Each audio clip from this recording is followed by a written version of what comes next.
حدیث پاک سنیں گے آپ کی طبیعت بڑی ٹھنڈی ہوگی۔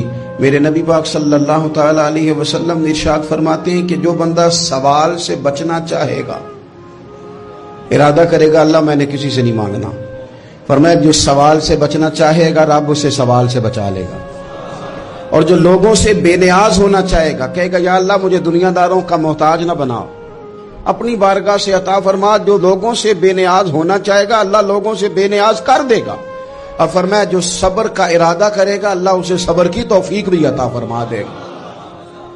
ارادہ تو کرے، پروگرام تو بنائے، توفیق تو اللہ دے گا۔ جو صبر کا ارادہ کرے گا اللہ صبر کی توفیق بھی عطا کر دے گا۔ اور حضور صلی اللہ تعالی علیہ وسلم فرمانے لگے یاد رکھو کسی بندے کو جو بہترین تحفہ دیا گیا ہے نا، اگر کسی کو کوئی بہترین عطیہ ملا ہے تو پھر اللہ تعالیٰ نے اسے صبر عطا فرمایا۔ یہ بہترین تحفہ ہے، اس سے زندگی سنور جاتی ہے، اس سے انسان باوقار اور مطمئن ہو جاتا ہے، اس سے اس کے شب و روز آسانی سے بیتتے ہیں، وہ دنیا کی پک ڈنڈیوں سے آسانی سے گزر کے اللہ کی بارگاہ عالی مرتبت میں سرخرو ہو کر حاضر ہو جاتا ہے۔ لیکن اگر بے حوصلہ ہو، صبر نہ ہو، پھر نقصان روز بروز بڑھتا ہے۔ اور پھر میرے رسول پاک صلی اللہ تعالی علیہ وسلم ارشاد فرماتے ہیں کہ اصل بات یہ ہے کہ اللہ تعالیٰ نہ کسی بندے کا درجہ بلند کرنے کا ارادہ فرماتا ہے، لیکن اس کے اعمال اس طرح کے نہیں ہوتے کہ اس کا درجہ بلند کیا جائے۔ اب رب کیا کرتا ہے، اللہ تعالیٰ اس کو مال کی، جان کی، اولاد کی کسی مشکل میں ڈال دیتا ہے، اس مصیبت پر وہ بندہ صبر کرتا ہے تو اللہ تعالیٰ اس کا درجہ بلند فرما دیتا ہے۔ اعمال اس قابل نہیں تھے کہ درجات بلند ہوں، وہ اعمال کی بنیاد پر نہیں کر سکتا تھا تو اللہ نے کسی مشکل میں ڈال کے نہ اپنے فضل سے درجہ بلند کر دیا۔ اب جو راہ طریقت کا مسافر تھا، جو سلوک کی منازل طے کر رہا تھا، جو اللہ رسول کے قریب جانے چاہ رہا تھا، اس کے لیے کتنی آسانی ہو گئی کہ مجاہدہ تو زیادہ نہ کر سکا، کثرت سے نفلی صوم و صلات کا بندوبست تو نہ کر سکا، تھوڑا سا صبر کیا، رب نے اپنا اور اپنے محبوب کا قرب عطا فرما دیا۔ تو یہ تو آپ صبر کرنے کے لیے جب نکلے ہیں تو آپ نے تو رب رسول کو پا لیا۔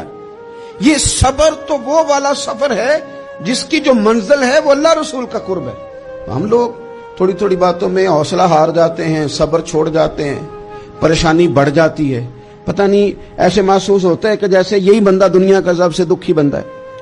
تو ایک تو یہ کہ ذاتی حیثیت سے صبر کرے، ایک یہ کہ پھر دشمن کا جب مقابلہ ہو، آمن نصبرو و صابرو، آپ کا جب مقابلہ سامنے کسی کے ساتھ ہو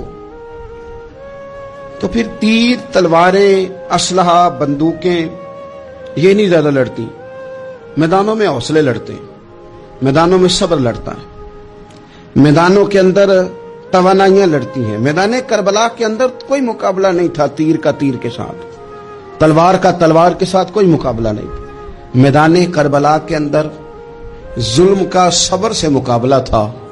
فتح کے ڈنکے یزید نے بجائے تھے، جشن ابن زیاد نے منایا تھا، لیکن قیامت تک اللہ نے جو فتح عطا فرمائی ہے تو وہ حسین ابن علی کے صبر کو عطا فرمائی، وہ سیدنا امام علی مقام کے صبر کو ملی۔